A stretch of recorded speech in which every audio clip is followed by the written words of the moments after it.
السلام علیکم، میں ہوں اطہر کاظمی۔ آج لاہور کی عدالت نے 9 مئی کے مقدمات میں پاکستان تحریک انصاف کے رہنماؤں اور کارکنوں کو سزائیں سنا دی۔ اس سے پہلے بھی سزائیں سنائی گئی۔ آج جن رہنماؤں کو سزائیں سنائی گئی ہیں ان میں ڈاکٹر یاسمین راشد، میاں محمود الرشید، اعجاز چودھری، عمر سرفراز چیمہ، عالیہ حمزہ ملک، صنم جاوید اور عائشہ بھٹا شامل ہیں۔ اس کے ساتھ ساتھ شاہ محمود قریشی صاحب کو آج بری کر دیا گیا۔ اب تک اگر آپ ان سزاؤں کو دیکھیں، جس بھی عدالت سے سزا سنائی گئی ہے، جو ان کے امپورٹنٹ رہنما ہیں ان کو 10 برس قید کی سزا سنائی گئی ہے، چاہے وہ اسلام آباد کی عدالت ہو، سرگودا کی عدالت ہو، فیصل آباد کی عدالت ہو یا پھر لاہور کی عدالت ہو۔ لیکن آج لاہور کی عدالت سے عالیہ حمزہ ملک کو اور صنم جاوید صاحبہ کو صرف 5 برس قید کی سزا سنائی گئی۔ باقی تمام لوگوں کو جن کے میں نے نام لیے ان کو 10 برس قید کی سزا سنائی گئی۔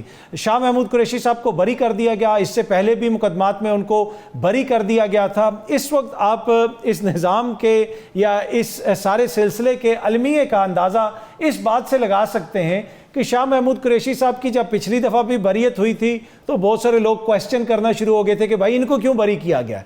آج بھی ان کی بریت ہوئی ہے، اس کے اوپر دوبارہ کوسچنز اٹھ رہے ہیں۔ پہلے جب کوسچنز اٹھ رہے تھے تو تحریک انصاف کے سینئر رہنما فردوس شمیم نقوی صاحب نے کہا تھا کہ شاہ صاحب کو اس لیے بری کیا گیا ہے کیونکہ ان کو بدنام یہ کرنا چاہتے ہیں۔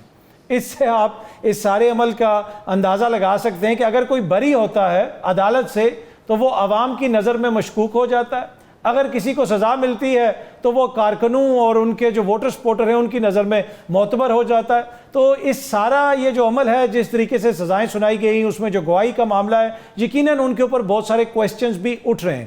آگے یہ معاملہ چلے گا، ابھی ہائی کورٹ میں بھی جائے گا، معزز عدالت اس کو وہاں پہ بھی دیکھے گی۔ لیکن اگر آپ ان سزاؤں کو دیکھیں، پاکستان کی سیاسی تاریخ میں پہلی دفعہ کسی بھی سیاسی جماعت کی اتنی زیادہ خواتین رہنماؤں کو اس طرح سزائیں سنائی گئی ہیں۔ ہم نے پہلے کبھی نہیں دیکھا کہ ایک ساتھ اس طرح لوگوں کو سزائیں سنائی گئی ہوں، خصوصاً جو خواتین سیاست سے وابستہ ہیں۔ ان مقدمات کے اندر زرتاج گل صاحبہ کو سزا سنائی گئی، عالیہ حمزہ، صنم جاوید، ڈاکٹر یاسمین راشد، عائشہ بھٹا، ان 5 شخصیات کو سزائیں سنائی گئیں۔ جس طرح میں نے پہلے بھی کہا کہ پہلے ہم نے نہیں دیکھا کہ کسی بھی سیاسی جماعت کی خواتین رہنماؤں کو اس طرح سزائیں سنائی گئیں۔ اور اس کے ساتھ ساتھ پھر ہم نے یہ بھی دیکھا کہ قومی اسمبلی میں اپوزیشن لیڈر ہو جائیں، پارلیمانی لیڈر ہو جائیں، سینٹ کے اندر اپوزیشن لیڈر ہو جائیں، پنجاب میں اپوزیشن لیڈر ہو جائیں، ان سب کو بھی سزائیں سنائی گئیں اور پھر ان کو نااہل بھی قرار دے دیا گیا۔ اب ضمنی انتخابات کی بھی بات ہو رہی ہے۔ پاکستان تحریک انصاف نے کہا ہے کہ ہم ضمنی انتخابات میں شرکت نہیں کریں گے، لیکن ایک حلقہ ایسا ہے 1 to 9 جہاں پہ میاں اظہر صاحب کی وفات کی وجہ سے سیٹ خالی ہوئی ہے، اس حلقے میں پاکستان تحریک انصاف الیکشن لڑے گی۔ یہ جو حلقہ ہے یہ حکومت کے لیے بھی بڑا امپورٹنٹ ہے۔ مریم بی بی کی جو 1 سالہ تقریباً کارکردگی ہے، یہ اس کا رپورٹ کارڈ آپ کو یہاں سے ملے گا۔ ان کی نظریں ہیں اس حلقے کے اوپر، اور اسی لیے آج ضمنی انتخابات کے حوالے سے نواز شریف صاحب کی سربراہی میں نون لیگ کا اجلاس ہوا، جس میں مریم بی بی نے، شہباز شریف صاحب نے، اسحاق ڈار صاحب نے اور دیگر امپورٹنٹ رہنماؤں نے شرکت کی۔ 1 to 9 کو جیتنا چاہتی ہے حکومت بھی، پاکستان تحریک انصاف بھی وہاں پہ اپنی لیڈ کو مینٹین کرنے کی کوشش کرے گی۔ اس حلقے میں میاں اظہر صاحب نے 1 لاکھ سے زیادہ ووٹ لیا تھا اور نون لیگ کے کینڈیڈیٹ نے تقریباً 71,000 ووٹ لیا تھا۔ کیا ان انتخابات میں نون لیگ 30,000 کی لیڈ کو کور کر سکتی ہے؟ کیا پی ٹی آئی اپنے ووٹ بینک کو قائم رکھے گی؟ اب عماد اظہر صاحب کے کاغذات نامزدگی اس الیکشن میں منظور ہو گئے ہیں۔ پچھلے الیکشن میں ان کو کافی مشکلات کا سامنا تھا، وہ کوئی الیکشن کمپین بھی نہیں چلا سکے تھے۔ میاں اظہر صاحب کی عمر بھی زیادہ تھی، انہوں نے بھی کوئی جلسہ جلوس اس طرح نہیں کیا تھا، لیکن اس کے باوجود وہ جیت گئے تھے۔ تو لاہور کے اندر یہ سیٹ نون لیگ کے لیے بہت زیادہ امپورٹنٹ ہے۔ ان کی پوری کوشش ہوگی کہ یہ تاثر قائم کیا جائے کہ جتنے ہم نے کام کیے ہیں، جتنے ہمارے اشتہارات نظر آ رہے ہیں، جتنی ہماری تصاویر ہر جگہ پہ نظر آ رہی ہیں، اس کا اثر عوام پہ بھی پڑا ہے اور عوام نے ہمیں ووٹ دیا۔ اب اس دن کون جیتے گا یہ تو الیکشن ڈے والے دن ہی عوام فیصلہ کرے گی، لیکن یہ حلقہ دونوں سیاسی جماعتوں کے لیے امپورٹنٹ ہے۔ ادھر 14 اگست کے حوالے سے پاکستان تحریک انصاف نے احتجاج کی کال بھی دی ہوئی ہے۔ کچھ حکومتی شخصیات یہ اپیل کر رہی ہیں کہ پاکستان تحریک انصاف کو 14 اگست پہ احتجاج نہیں کرنا چاہیے۔ اب دیکھتے ہیں کہ پاکستان تحریک انصاف اس حوالے سے کیا فیصلہ کرتی ہے۔ ان سارے معاملات کے اوپر آج کے پروگرام میں اپنے مہمانوں سے گفتگو کریں گے۔ اسٹوڈیو میں ہمیں جوائن کر رہے ہیں رہنما جمعیت علماء اسلام حافظ عبداللہ صاحب، سر آپ کا بہت بہت شکریہ۔ وزیر اعظم کے کوارڈینیٹر رانا احسان افضل صاحب نے بھی ہمیں جوائن کیا، سر آپ کا بھی شکریہ۔ پاکستان تحریک انصاف کے رہنما نعیم حیدر پنجوتا صاحب بھی ہمارے ساتھ موجود ہیں، پنجوتا صاحب آپ کا بھی شکریہ۔ حافظ صاحب میں ذرا آپ سے شروع کرنا چاہوں گا، آج پھر سزائیں ہو گئی ہیں ڈاکٹر یاسمین راشد صاحبہ کو، دیگر لوگوں کو، اس دفعہ عالیہ حمزہ ملک بھی شامل ہیں، صنم جاوید بھی شامل ہیں۔ اب آپ کو کیا مستقبل نظر آ رہا ہے پاکستان تحریک انصاف کی سیاست کا؟ بسم اللہ الرحمن الرحیم، بہت شکریہ کاظمی صاحب۔ یہ بات یہ ہے بنیادی طور پر اگر 9 مئی کو سامنے رکھے تو 9 مئی کو تو میرے خیال میں کوئی محب وطن اس کو اپریشیٹ نہیں کر سکتا۔ آپ نے بھی مذمت کی، میڈیا نے بھی کی، سب نے کی، لیکن اس کے بعد کیا ہوا اور کیا کچھ ہو رہا ہے اس پر سوالات اٹھ رہے ہیں۔ جو فیصلے عدالتیں سناتی ہے، قانون کے اکثریت جو ماہرین ہیں، ریٹائر ججز ہے، ان فیصلوں کو وہ سمجھتے ہیں کہ یہ میرٹ کی بنیاد پر نہیں ہے۔ اس میں سب سے بنیادی سوال یہ ہے کہ آپ کو تضادات نظر آ رہے ہیں، وہ اس طریقے سے کہ پہلی دفعہ میں خود، یہ میری اپنی بات ہے، پہلی دفعہ میں خود دیکھ رہا ہوں کہ جو سزائیں دی جا رہی ہے وہ توق کے حساب سے دی جا رہی ہے۔ یعنی آپ کو اعتبار بازار میں جو چیز آپ مانگتے ہیں وہ اتنی زیادہ آپ کو نہیں ملے گی جتنی یہ سزائیں آپ کو توق کے حساب سے دکھائی دے رہا ہے۔ آپ خود دیکھیے، جن لوگوں نے پریس کانفرنس کی وہ تو معاف کیے گئے، پی ٹی آئی کے جن لوگوں نے پریس کانفرنس کی وہ تو معاف کیے گئے، وہ فرشتے بن گئے۔ جن لوگوں نے یار غار کا راستہ اختیار کیا یا غار یار کا، وہ بھی معاف کیے گئے۔ آپ غار کو بھی سمجھتے ہیں اور یار کو بھی سمجھتے ہیں۔ اور جو لوگ روپوش ہوئے وہ بھی معاف ہو گئے، لیکن جو نے سٹینڈ لیا اپنے لیڈرشپ کے ساتھ، اپنی پارٹی کے ساتھ، اس کو یک کے بعد دیگرے سزائیں دی جا رہی ہے، ان کو نااہل کیا جا رہا ہے۔ آپ خود دیکھیے پارلیمنٹ میں سردار اختر جان مینگل، میں یہ نہیں کہتا ہوں، میں صرف ایک مثال دیتا ہوں، انہوں نے میرے خیال میں 8-9 مہینے پہلے استعفیٰ دیا ہے، ابھی تک وہ استعفیٰ منظور نہیں ہوا ہے، لیکن 40 دن کا غیر حاضر ان سب کو نااہل قرار دے دیا، یا کورٹ نے ان کو نااہل قرار دیا، یا اس پر غور ہو رہا ہے کہ جو لوگ 40 دن سے پارلیمنٹ میں غیر حاضر ہے، جس میں میرے خیال میں وقاص کا نام بھی آتا ہے، شیخ وقاص کا نام بھی آتا ہے، تو پھر اور جماعتوں میں بھی، پی ایم ایل این میں بھی، پیپلز پارٹی میں بھی، میری جماعت میں بھی، دیگر میں بھی ایسے لوگ ہوں گے جو 40 دن 2 ماہ سے وہ غیر حاضر ہے۔ بلکہ میں یہ کہہ رہا ہوں کہ آپ کا وزیر داخلہ میرے خیال میں آج تک سینٹ نہیں آیا جب سے وہ سینیٹر بنے، اور 1-2 دفعہ گئے ہوں گے، کم ہی کم جاتے ہیں، تو کتنے عرصے میں گئے ہوں گے۔ تو میں کہہ رہا ہوں کہ تو جب پریس کانفرنس کر کے اس کو معاف کیا جاتا ہے، جو روپوش ہو جاتا ہے اس کو معاف کیا جاتا ہے، اور جو نئے پارٹیاں تشکیل دیتے ہیں، پی ٹی آئی سے الگ ہو کے نئی پارٹیاں تشکیل دیتے ہیں، وہ فرشتے بن جاتے ہیں، جو باہر ملکوں میں جاتے ہیں خاموش ہو جاتے ہیں وہ فرشتے بن جاتے ہیں۔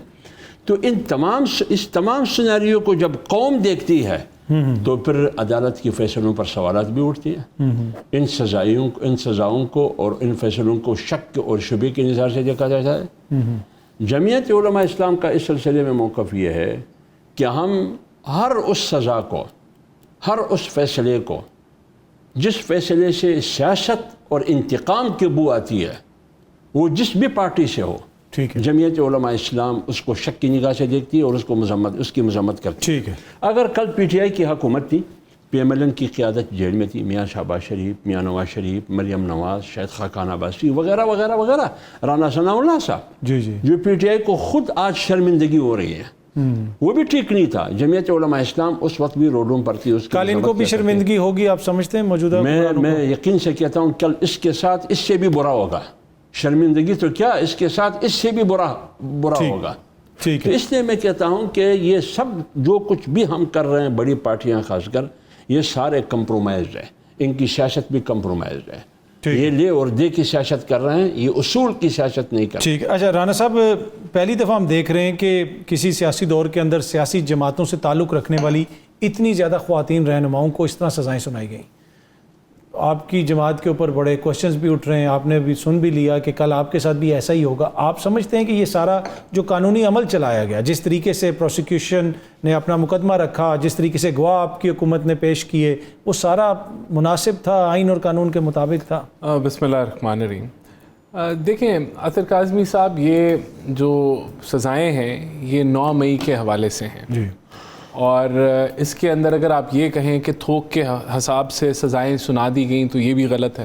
پر سر اگر آپ ٹوٹل سزائیں دیکھیں 300-400 سال سزائیں ہو گئی ہیں. اگر آپ خان صاحب کی بھی گنیں, سارے جتنے کارکنوں کی ہوئی ہیں 10-10 سالوں, کئی 100 سال سزائیں بنتی ہیں. دیکھیں بات یہ کہ جو کرائم تھا وہ بھی چھوٹا نہیں تھا. ایک بغاوت کی کوشش تھی, کوئی 1 درجن سے زائد فوجی تنصیبات کے اوپر جلاؤ گھراؤ توڑ پھوڑ تھا, اور یک وقت تھا, ایک منصوبہ بندی, ایک آرگنائزڈ ایک کاوش تھی کہ یہ سارا کچھ کیا جائے. تو دیکھیں یہ کہنا کہ یہ تھوک کے حساب سے یہ غلط ہے, کیونکہ بہت سارے لوگوں کو بریت ہوئی. اب فیصلہ آباد کے اندر بہت سارے پارلیمنٹیرینز ہیں پنجاب اسمبلی کے, ایک نہیں 4-5 ہیں جن کو جو اس میں 9 مئی کے اوپر کیسز چلے اور ان کو معافی مل گئی, ان کو جو ہے وہ بریت مل گئی کہ وہ ایویڈنس نہیں موجود تھا کہ ان کو کنوکشن ہوتی. تو آبویسلی جہاں جہاں ایویڈنس موجود تھے یا جہاں جہاں پروسیکیوشن کا کیس اسٹرانگ تھا اور عدالت نے سمجھا کہ یہ انف ہے کہ ان کو سزائیں دی جائیں, وہاں سزائیں دی گئی. اب ایک لیگل ڈیو کورس بھی شامل ہے, وہ اس میں خواتین ہیں یا مرد ہیں, اس سے بلا تعلق کے جو جن کے خلاف ایویڈنس تھی ان کو سزا ہوگی. اب اس کے اوپر ہم کہیں کہ جی یہ سیاسی انتقام PMLN لے رہی ہے, تو نہیں, بالکل ایسا نہیں ہے. اس کے اوپر ہم کہیں کہ یہ ٹارگیٹنگ ہم نے کی ہے, دیکھیں پوری قوم نے محسوس کیا تھا 9 مئی کو, وٹنس کیا تھا, دیکھا تھا. اب لیگل ڈیو کورس بھی آگے موجود ہے, آگے ہائی کورٹ ہے, پھر اس سے آگے سپریم کورٹ ہے. تو ایسا بھی نہیں ہے کہ آگے بالکل ہی رستہ بند ہے اور یہ ٹنگے گئے. تو اگر کوئی ایکسپیڈنسی ہوئی ہے جو آپ بات کر رہے ہیں کہ کوئی نیچے تھا یا اوپر تھا, کوئی جو وہ گواہ کہتے ہیں کوئی ٹیبل کے نیچے, جو بھی موقف ہے, اگر کوئی ویکنس, ویسے آپ جس ٹیبل پہ بیٹھے اگر ادھر نیچے بندہ بیٹھا ہو آپ کو پتہ چلے گا یا نہیں پتہ چلے گا؟ چل تو جائے گا بالکل. ویسے یہ لوگ PTI والے اتنے بولے, ان کو پتہ ہی نہیں چلا, پھر ان کو سزائیں ملنی چاہیے. میں یہی تو کہہ رہا ہوں نا کہ اگر یہ موقف درست ہے تو اس کا جو ریلیف ہے وہ ان کو ہائی کورٹ میں مل جائے گا. لیکن دیکھیں یہ لازم تھا کہ 9 مئی کا جو معاملہ ہے اس کے اوپر سزائیں ہوتی, کیونکہ وہ ہوا تھا, لوگ انوالو تھے, جماعت ایک انوالو تھی. اور اگر آپ اس پہ آنکھیں بند کر لیں تو وہ بھی آپ انارکی کی طرف ملک کو لے کے جا رہے ہیں. ایک آپ کہہ لیں کہ آگے پھر مستقبل جو ہے وہ کوئی نہیں رہے گا اس ملک کا, کہ کوئی بھی جماعت جو ہے وہ کسی بھی فوجی تنصیبات کو یا آرمڈ فورسز پہ خود ہی اگر حملہ آور ہونا شروع ہو جائے اور پھر آپ کہیں کہ نہیں جی یہ تو ٹھیک ہے کیونکہ اس جماعت کے پاس قوت ہے, طاقت ہے, یہ گیدرنگ کر سکتی ہے, تو پھر تو ملک میرے خیال سے ختم ہو جائے. ٹھیک ہے. اچھا نہیں مہتر پنجوتا صاحب, 9 مئی پوری قوم نے دیکھا کہ کیا ہوا, جس طرح رانا صاحب نے بھی کہا کہ جس طرح آپ کی لیڈرشپ نے جو کردار پلے کیا اس کے مطابق ان کو سزائیں مل رہی ہیں. اب آپ کہہ رہے ہیں کہ جی یہ MNA ہیں, یہ خواتین ہیں, لیکن ان سب کا کردار تھا, عدالت میں مقدمہ چلا, 2 سال ہو گئے ہیں اور ایک ڈیو پروسیس کے تحت آپ لوگوں کو سزائیں مل رہی ہیں آپ کی جماعت کو. دیکھیں کاظمی صاحب بہت شکریہ, آپ نے موقع دیا. پہلی بات یہ ہے کہ میں ایک ویڈیو دیکھ رہا تھا, AI جنریٹڈ تھی, اور اس بچے سے پوچھا گیا کہ کیا حال ہیں آپ کے. اس نے کہا جی کہ آتے ہی میں 9 مئی کی مذمت کرتا ہوں. تو صورتحال صرف پاکستان کے اندر ہر طرف یہی چل رہی ہے, جہاں گیدرنگ کی بات ہے نا, گیدرنگ کی بات ہے.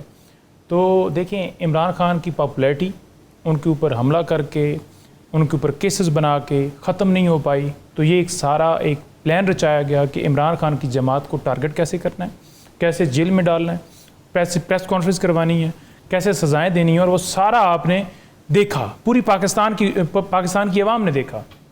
اب اس کیس کے اوپر آ جائیں جو آج 2 کیسز کے اندر سزا دی گئی ہے. دیکھیں میری بات ہوئی پرویز صاحب جو وہاں اس کیس کے اندر اس ٹیم کا حصہ تھے, انہوں نے کہا جی کہ میں نے ان سے پوچھا کہ میں نے کہا سنائیں کیا صورتحال رہی فیصلے کے حوالے سے, کیا معاملہ رہا. انہوں نے کہا یہ تقریباً 8 روز پہلے کا یہ فیصلہ جو ہے وہ لکھا گیا تھا. 5 اگست کے 8 لوگ گرفتار ہوئے تھے. 5 اگست جب عمران خان کو دوبارہ گرفتار کیا گیا تھا, اس 5 اگست کے اوپر جو گرفتاری لوگوں کی ڈالی گئی تھی ان کو بھی 9 مئی کے اندر نامزد کر دیا گیا. ان میں سے 4 لوگوں کو بری کر دیا گیا, 4 لوگوں کو سزا دے دی گئی. اس سے آگے وہ بتاتے ہیں کہ بشیر ایک جمنائل ہے, اس کی عمر جو ہے وہ 16 سال ہے, اس کو 10 سال سزا دی گئی ہے. اس کے حوالے سے عدالت میں بتایا گیا کہ اس کا تو ٹرائل ہی نہیں چل سکتا. اور ایک اور حافظ ارشد ہیں عمران خان صاحب کے گن مین ہیں, جن کے حوالے سے اکثر ٹویٹ بھی کر رہے ہیں ہم. وہ گن مین گارڈ جو ہے نا یہ کھڑے ہیں لاہور اسلام آباد ہائی کورٹ کے اندر, اور میں اس کا خود وٹنس ہوں 9 کیونکہ مئی میں والے زخمی دن 9 مئی کو ہوا تھا، اور یہ وہاں پر سب سے بحث کر رہے ہیں کہ آپ نے کیوں گرفتار کیا، مطلب وہ ویڈیوز بھی سوشل میڈیا پر پڑی اور انہوں نے یہ تصویر بھی دکھائی. میں نے کہا میں گواہی دینے کے لیے تیار ہوں، لیکن مسترد کرتے ہوئے اسے بھی 10 سال سزا دے دی.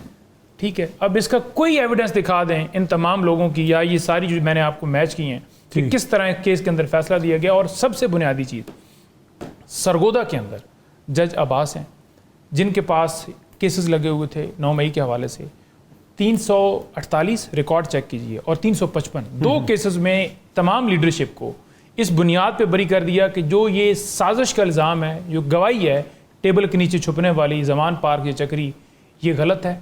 اس کو اس جج عباس نے ریجیکٹ کیا اور یہ کہا کہ جتنی ایویڈنس پیش کی گئی ہے یہ ساری کی ساری فیبریکیٹڈ ہے. یہ ان 2 فیصلوں کے اندر لکھا ہوا ہے. سپریم کورٹ کی ججمنٹس ہیں کہ جب ایک ہی نوعیت کے کیسز ہوتے ہیں اور ایک مقدمے کے اندر یہ طے پا جائے کہ یہ ایویڈنس نہیں ہے ٹھیک، یہ گواہ ٹھیک نہیں ہے، تو پھر دوسرے کیسز جو ہیں رک جاتے ہیں، اس میں بھی وہ ختم ہو جاتے ہیں اور یہاں پہ وہ چلتے رہے. اچھا، اب آگے ایک اور آخری جو نقطہ ہے وہ یہ ہے کہ اس کے بعد جب نئے جج آئے، نعیم صاحب نے اس گواہی کو بھی قبول کیا، ایویڈنس کو بھی قبول کیا، سزا بھی دے دی. اب جب سزا دے دی اس کے بعد آرٹیکل 13 آتا ہے. آرٹیکل 13 یہ کہتا ہے کہ no person shall be arrested or prosecuted for the same offense more than once.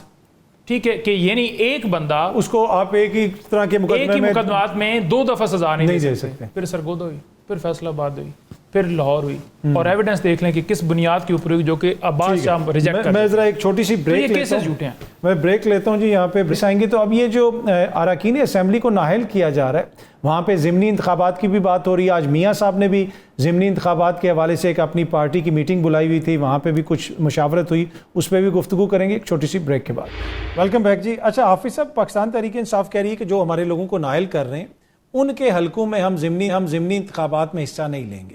کیا اس سے تحریک انصاف کو نقصان ہو سکتا ہے؟ تاثر یہی ہے کہ اگر آپ اپنی سیٹ کو چھوڑیں گے یا حصہ نہیں لیں گے تو دوسری سائڈ کو خالی میدان ملے گا. دیکھیے، میں اس سے پہلے کہ میں تحریک انصاف کے فیصلے پر بات کروں، اصولی طور پر تو یہ ہونا چاہیے کہ یہ تحریک انصاف کی پارٹی اور اس کی حکمت عملی، ان کے فیصلوں کا تعلق ان کی لیڈرشپ سے ہے. میں اس میں میرے خیال میں نکتہ چینی نہیں کر سکتا ہوں، نہ اس میں کوئی ایسی حکمت عملی بیان کر سکتا ہوں جو مداخلت کے زمرے میں آتا ہے. لیکن اتنا میں ضرور کہوں گا، اپنے پارٹی کو بنیاد بنا کر جمعیت علماء اسلام جب جنرل الیکشن کے بعد 8 فروری کا الیکشن کے بعد 15 فروری کو ہم نے پریس کانفرنس کی، مولانا صاحب نے اس الیکشن کو آکشن کہا اور ریجیکٹ کیا اس نتائج کو، اور اس کے خلاف احتجاج شروع کرنے کا اعلان کیا اور مطالبہ کیا کہ اس ملک میں انتخابات ہو، اثر نہ ہو. آج بھی ہمارا مطالبہ ہے. اسی سلسلے میں پھر پی ٹی آئی والے بھی ہے، مولانا کی اس موقف کو اپریشیٹ کیا اور خان صاحب کا پیغام بھی پہنچایا جس میں خود بیٹھا تھا وہاں. لیکن جب بائی الیکشن کا موقع آیا اس کے بعد کسی کے 2 سیٹیں، کسی کی 3، تو ایک کو وہ اپنائیں گے، دوسرے کو تو خالی کریں گے. تو جب ملک میں 20، 25 یا 22 یا 19 جتنی بھی خالی نشستیں تھیں، جس میں خیبر پختونخوا میں بھی تھی، بلوچستان میں بھی تھی، پارٹی بیٹھ گئی کہ کیا ہم اس بائی الیکشن میں حصہ لیں گے یا نہیں لیں گے.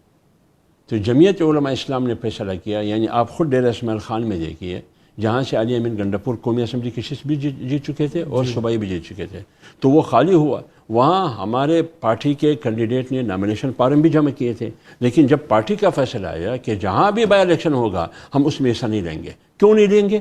بابا سسٹم وہی ہے، الیکشن کمیشن وہی ہے.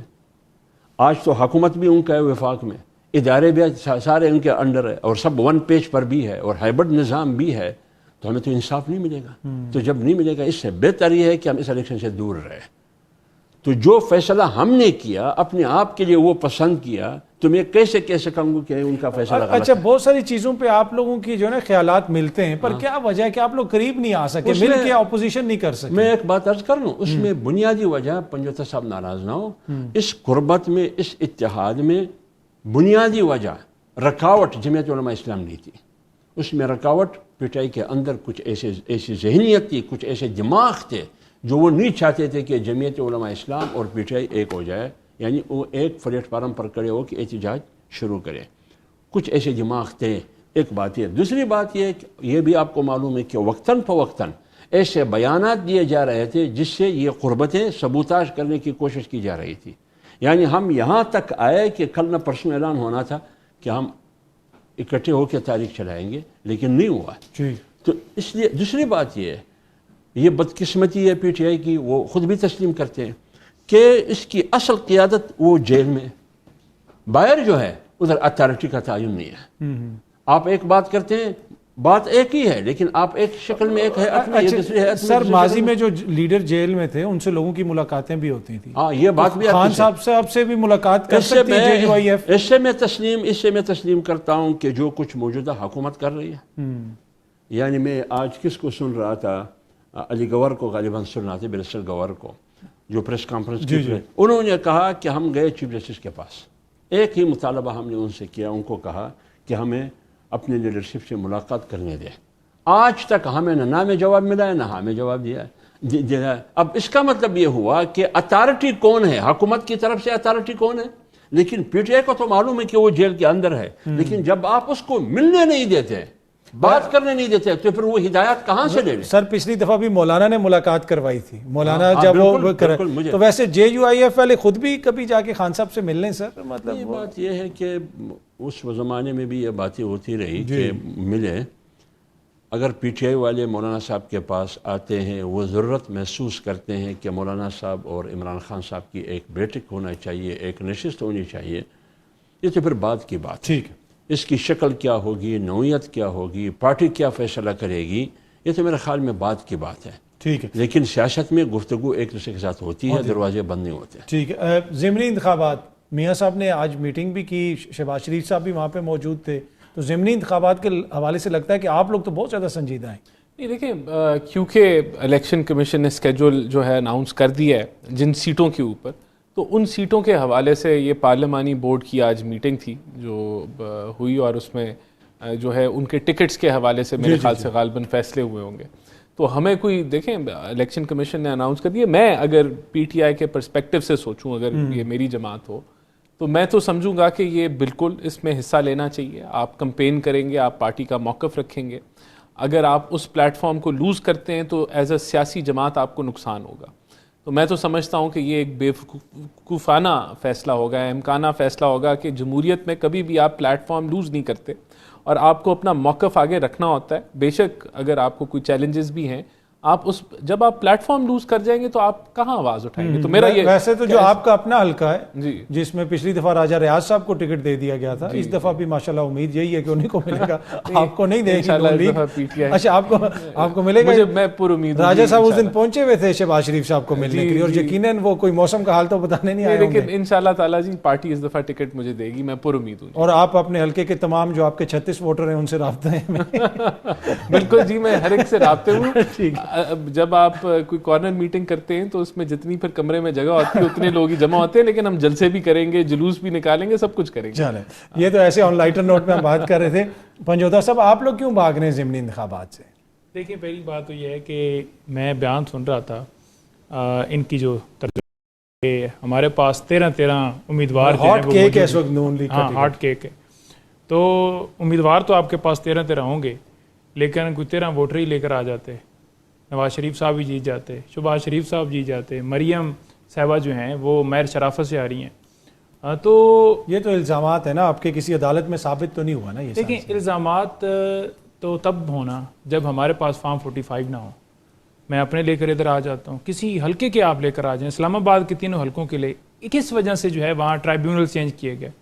کیوں جو ہے وہاں یہ اعتراض کیا گیا کہ اب الیکشن امینڈمنٹ کی جائے اور اپنی مرضی کے ججز بٹھائے جائیں تاکہ الیکشن پٹیشن جو ہے التوا کا شکار کی جائیں اور فیصلے نہ دی جائیں. 180 دن کا ٹائم ہے ایکٹ کے اندر کہ آپ نے پٹیشن کو ڈیسائیڈ کرنا ہے. دوسری بات یہ رہے گی کہ عمران خان صاحب نے بالکل کیٹیگوریکلی یہ کہا ہے کہ الیکشن کے اندر ہم اپنے امیدوار نہیں دیں گے. اس کی ریزن یہ ہے کہ ان سزاؤں کو تسلیم دینا قرار ہوگا. اس پروسیس کو جو یہ کرنا ہے دھاندلی ساری، کیونکہ سیٹیں تو انہوں نے جیت کے خود کو ہی دینی ہیں، تو اس کو لیجیٹیمیٹ قرار نہیں دینے کی طرف، کیونکہ اس سے پہلے ہم آزما چکے ہیں. ریکاؤنٹنگ کے ذریعے کوئی ایک سیٹ پاکستان کے اندر دکھا دیں کہ پی ٹی آئی کو دی گئی ہو، ساری نون لیگ کو جا رہی ہیں. مخصوص نشستیں آپ کے سامنے ہے کہ ساری بانٹ دی گئیں، حالانکہ آئین میں پرپورشنل ریپرزنٹیشن کا ذکر ہے کہ جو جماعت جتنی سیٹیں جیتی ہے اس حساب سے اس کو مخصوص نشستیں ملتی ہیں. لیکن کوئی سوال کرے گا کہ آپ اگر 10 سیٹیں جیتے ہیں تو آپ کو 20 کیسے مخصوص نشستیں مل جاتی ہیں؟ یہ آئین کے اندر یہ بھی بتا دیں نا. بلے کے نشان کے اندر یہ ہوگا, انہوں نے آزاد نہیں لکھا, انہوں نے یہ کر دیا, سنی اطاعت, یہ ساری باتیں, اس کا جواب بھی ہم نے دیا اور سپریم کورٹ نے انصاف کیا, لیکن اس انصاف کو جب کیا گیا اس پر عمل نہیں کیا گیا الیکشن کمیشن کی جانب سے, لیکن جو ہی یہ سزائیں ہوئیں پھر فوری عمل بھی ہو گیا. تو یہ باقی سارے حلقوں میں سے تو آپ الیکشن نہیں لڑیں گے, لیکن 1 to 9 میں تو میاں اظہر صاحب کی وفات کی وجہ سے حلقہ خالی ہوا ہے لاہور کا, وہاں پہ تو تحریک انصاف الیکشن لڑے گی. حماد اظہر صاحب کی آج خبر آ رہی تھی کہ ان کے کاغذات نامزدگی بھی منظور ہو گئے. بالکل, جو سزائیں ہوئی ہیں نا, خان صاحب نے ان حلقوں کے حوالے سے یہ بات کی تھی. ٹھیک ہے, باقی لاہور والا ان کا جو کاغذات ہیں وہ ایکسیپٹ ہوئے ہیں, اور مزید خان صاحب کا موقف جو ہوگا وہی حتمی ہوگا. ٹھیک ہے, میں یہاں پہ ایک چھوٹی سی بریک لیتا ہوں جی. بریک سے واپس آئیں. بہت سارے لوگ یہ اعتراض کر رہے ہیں کہ 14 اگست کیوں, پاکستان تحریک انصاف کیوں 14 اگست والے دن احتجاج کرنا چاہتی ہے, اس پہ بھی گفتگو کریں گے. ایک چھوٹی سی بریک. ویلکم بیک جی. پنجوتا صاحب, 14 اگست کیوں؟ آپ نے احتجاج کرنا ہے, 13 کو کر لیں, 16 کو کر لیں, پھر آپ پہ الزام لگتا ہے کہ کوئی بھی امپورٹنٹ موقع ہو پاکستان کے حوالے سے آپ لوگ جو ہے اس قسم کی حرکت شروع کر دیں. دیکھیں کاظمی صاحب, میں بڑی اچھی طرح یاد ہے, میں ادھر ویڈیو بھی آپ کو نکال کے دکھا دوں گا. مولانا صاحب بات کر رہے تھے اور ساتھ جو خواجہ ہیں خواجہ آصف صاحب, اور ساتھ دوسری طرف قمر زمان قائرہ, وہ کھڑے تھے اور دیگر لوگ کھڑے تھے. تو انہوں نے اسٹیج پر کھڑے ہو کر کے یہ کہا کہ ہم اس دفعہ 14 اگست نہیں منائیں گے, جدوجہد یوم آزادی نہیں منائیں گے, جدوجہد آزادی منائیں گے. دیکھیں ہم یہ بات کر رہے ہیں کہ 14 اگست کو ہم پاکستان کا جھنڈا لے کر نکلیں گے, ساتھ تحریک انصاف کا جھنڈا ہوگا.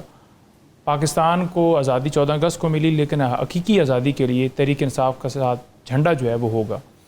اب دوسری طرف آپ دیکھیں کہ میں آج ڈسٹرکٹ کورٹ کے اندر پیش ہوا, ہمارے ISF کے نوجوان ہیں, وہ ایک اپنے جو ہوتا ہے ان کا ہاسٹل, اس کے اندر بیٹھ کے گپ شپ لگا رہے تھے, چائے پی رہے تھے. وہاں پولیس نے, انسپیکٹر اشفاق جو اکثر لوگوں کو اٹھاتے ہیں اور سارا, تو وہ وہاں پہنچے ساتھ حملہ لے کر. انہوں نے ان کے اوپر تشدد بھی کیا اور ان لوگوں کو گرفتار کر کے ان کے اوپر FIR درج کر دی. آج میں پیش ہوا اور 395 میں دیکھتا ہوں کہ اس کے اندر ڈکیتی کا. اس کے علاوہ میں دیکھتا ہوں کہ وہاں جو یہ نیا ایک پاپو ایکٹ لگا ہے, وہ اس کی سیکشن 8 وہ لگائی ہے. اس کے علاوہ 188 اور دیگر دفعات لگا دیں. اب ان بچوں کا فیوچر تو آپ نے تباہ کر دی. ان کا ریکارڈ کے اندر آئے گا کہ ان کے اوپر FIR درج ہوئی ہے. اور میں نے جج صاحب کو کہا کہ ان کا کل پیپر ہے, پلیز آپ ڈسچارج کر دیجئے. مجھے بڑا لگا کہ جج صاحب سن رہے ہیں ساری بات, انہوں نے سمجھ بھی آ گئی. میں نے ویڈیو بھی دکھا دی کہ یہ سارا ہے, لیکن پتہ چلا کہ 2 دن کا ان کا فزیکل ریمانڈ دے دیا گیا پولیس کو. تو پاکستان کی بات کرنا, ابھی 14 اگست تو دور تھی نا, اس سے پہلے ہی آپ کو اتنا خوف ہے, اتنی فستائیت ہے کہ گھر میں بیٹھے ہوئے دفعہ 144 لگا کے آپ نے لوگوں کو اٹھا لیا. ہم نے انہوں جج صاحب کو یہی کہا کہ اس کا مطلب تو یہ ہے کہ یہاں عدالت کے اندر بھی 25-30 لوگ ہیں, پھر یہاں بھی 25-30 لوگ بنے ہوئے ہیں, تو ان کو تو پورا موقع ہے یہاں بھی پھر ہم کو بھی اٹھا لیں.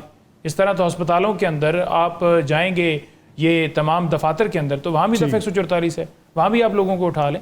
تو اس طرح کی صورتحال پیدا ہوگی, کیونکہ کوئی بندہ بھی رول آف لا کی بات کرتا ہے نا, تو یہ ان کی کانپیں ٹانگتی ہیں.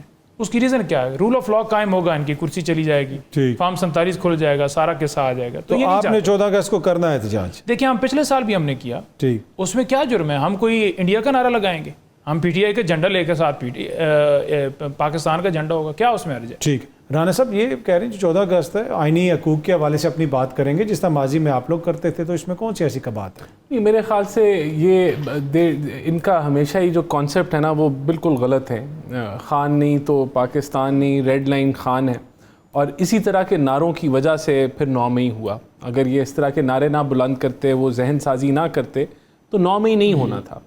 اب 14 اگست جو ہے وہ ایک جشن کا دن ہے, اس دن یہ احتجاج کرنا چاہتے ہیں. مجھے اس چیز کی سمجھ نہیں آتی. ہمارے پہ بھی ایک وقت تھا کہ ہمارے 1 درجن نہیں 2 درجن اپوزیشن کے لیڈر جو ہیں وہ جیلوں میں تھے, اور ہمیں نہیں پتا تھا 2-2 1.5 سال ہو گئے تھے, تب بھی 14 اگست آیا. ہم نے تو نہیں کہا تھا کہ ہم جی اپنے جھنڈے لہرائیں گے اور ہم احتجاج کریں گے. دیکھیں کیا آپ لیسن بچوں کو دے رہے ہیں. جب آپ ایسے جو پوائنٹس ہوتے ہیں جو کہ ایک نیشنل یونٹی کے پوائنٹس ہوتے ہیں, جب آپ ان کو بھی متنازع بناتے ہیں, تو تب پھر یہ مسائل جو ہے یہ جماعت اپنے لیے کھڑی کرتی ہے. تو میں سمجھتا ہوں کہ ان کو کال آف کرنا چاہیے 14 اگست کو. مجھے یہ کانسیپٹ نہ, مجھے یہ, اور یہ میں جنرلی اپنا پرسنل پوائنٹ آف ویو دے رہا ہوں, مجھے یہ کانسیپٹ نہیں پسند کہ 14 اگست کو احتجاج ہوگا. اس کی اجازت نہیں ہونی چاہیے. 13 کو اجازت دے دیں جلسے کی, 16 کو اجازت دے دیں. آپ بھی تو ان کو جلسے جلوس کی اجازت نہیں دیتے نا. یہ کریں اپلائی, ان کو ملنی چاہیے اجازت. 15 کو کر لیں احتجاج. انڈیا کا جس دن جشن یہ جشن منا لیں, اس دن یہ جشن منا لیں یا احتجاج کر لیں. لیکن نہیں, میں اطہر کاظمی صاحب, میں بلیو می, مجھے یہ کانسیپٹ غلط لگتا ہے اور ان کو یہ نہیں کرنا چاہیے. یہ کوئی سیاسی اختلاف نہیں, آپ ان پرنسپل بات کر رہے ہیں. کیا آپ بچوں کو کیا سکھا رہے ہیں کہ ہم جو ہے اپنا نعرہ نگاہ سے, ٹھیک ہے آج ان کو جو ہے وہ یہ ان کو مسائل ہیں یا جو بھی یہ سمجھتے ہیں, جبکہ یہ 9 مئی کی وجہ سے اس حالت میں ہے, لیکن ہم اپنا نعرہ جو ہے جشن آزادی جس دن پاکستان کا جھنڈا لہرانا ہے, نہیں آپ نے نون لیگ کا جھنڈا لہرانا, نہیں آپ نے ویسے تو رانا ثناء اللہ صاحب نے بھی اپیل کی ہے کہ جی 14 کو نہ کریں کسی اور. دیکھیں بہت ساری باتیں نا, رانا ثناء اللہ صاحب نے بھی اپیل کی. بہت دیکھیں ہماری ڈیوائڈنگ لائن. رانا صاحب سے پوچھیں کہ کب آپ چاہتے ہیں کہ ہم منا لیں احتجاج, یہ وہ نہیں بتاتے. یہ لوگ 14 کے حوالے سے بالکل کلیئر ہیں, باقی تھوڑا سا ان کو. نہیں, لیکن میرا جینوئن مشورہ یہ ہے کہ یہ کیوں بیوقوفیاں کری جاتے ہیں. 14 اگست ہے, کہیں ہم پاکستان کر دیں. حافظ صاحب, احتجاج 14 کو ہونا چاہیے. تحریک انصاف ہے, کوئی بھی سیاسی جماعت ہو. کاظمی صاحب دونوں کی رائے میں نے سنی جی, دونوں مجھ سے ناراض نہ ہو. جب ہم الیکشن کمیشن کے سامنے کھڑے تھے, مولانا صاحب نے اعلان کیا بالکل کہ ہم 14 اگست کو یوم آزادی نہیں منائیں گے بلکہ جدوجہد یوم آزادی منائیں گے. اس کا پس منظر کیا تھا کہ اس ملک میں قانون نہیں ہے, قانون کنٹرول ہے, وہ زنجیروں میں, ہتھ کڑیوں میں, قانون حصار میں ہے, آئین پامال ہے. 25-18 کا الیکشن نہیں تھا, وہ سلیکشن تھا. حکومت مسلط ہے, الیکشن کمیشن آزاد نہیں ہے, عدلیہ آزاد نہیں ہے.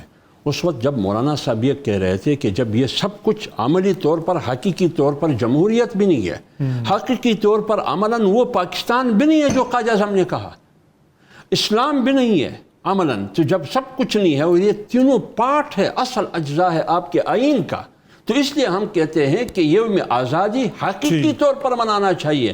تو یہ میرے ساتھ کھڑا تھا الیکشن کمیشن کے سامنے, نون لیگ MLN بھی ساتھ کھڑی تھی اور پیپلز پارٹی بھی ساتھ کھڑی تھی. ہم 10 جماعتیں تھے PDM کے, 10 کے 10, یا اپوزیشن کے اس وقت PDM نہیں تھی, ہم 10 کے 10 کھڑے تھے. اس وقت تو یہ کہہ رہا تھا کہ یہ ٹھیک ہے, اور اس وقت PTI کی حکومت تھی. نہیں میں مان رہا ہوں نا, اس وقت PTI کی حکومت تھی. آپ ان کو منوا رہے ہیں نا, نہیں میری بات سنیں نا, اس وقت آپ کہہ رہے تھے آپ کے لیڈر کہ یہ غلط کر رہا ہے. کیوں 14 اگست پہ ایسی بات ہے؟ 14 اگست پہ کر رہا ہے. اس وقت آپ مجھے غلط کہتے تھے اور یہ میرے اس وقت درست کہتے تھے کہ ان کے ساتھ کھڑا تھا. اس وقت ان کا ایک آج وہی کچھ PTI کر رہی ہے جو کل میں کر رہا تھا. مجھے غلط کہہ رہا تھا, وہ کہتے ہیں کہ یہ صحیح ہے, تو میرا موقف کی تائید ہوا. جو آپ کر رہے تھے میرے ساتھ کہ آپ ٹھیک کر رہے ہیں, آج وہی بات آپ کرتے ہیں جو وہ 18 میں کرتے تھے. آپ کو اسلام آباد جلسے کی اجازت تھی یا نہیں تھی؟ یہاں بیٹھے رہے ہیں آپ کو تو پروٹوکول دیا گیا, میں عرض کر رہا ہوں, فیسیلیٹیٹ عمران خان صاحب نے. میری بات سنیں نا, میں نے کب ساری باتیں میں نے کی, وہ ادھر تھے نہیں کسی نے یہ شاید نہیں چلایا, کے ساتھ تھے, لیکن میں تب بھی اس موقع کے ساتھ آپ نہیں تھے, پر خواجہ آصف صاحب میں عرض کر رہا ہوں, میں بھی تھا, لیکن میں سمجھتا ہوں کہ بات کرنے دیں. بابا آپ کی باتوں پہ ہم کیسے اعتماد کریں؟ جب کل PTI کی حکومت تھی, آپ نے ان کو کہا کہ ہائبرڈ حکومت ہے, ہائبرڈ نظام ہے. PTI نے کہا کہ نہیں. آج آپ خود تسلیم کرتے ہیں اسی ہائبرڈ کو کہ ہائبرڈ نظام ہے. اب میں آپ کی مانوں یا اس کی مانوں, آپ کی کل کی بات مانوں یا آج کی بات مانوں, جب نظام ہائبرڈ ہے تو پھر ادارے کہاں ہیں مجھے بتائیں. ہائبرڈ نظام کا مطلب کیا ہے؟ ہائبرڈ نظام کا مطلب یہ ہے کہ تمام ادارے پارلیمنٹ سمیت الٹا لیٹ چکے ہیں ایک طاقت کے سامنے. اس نظام کو میں کیسے تسلیم کروں؟ قطعا تسلیم نہیں کروں گا.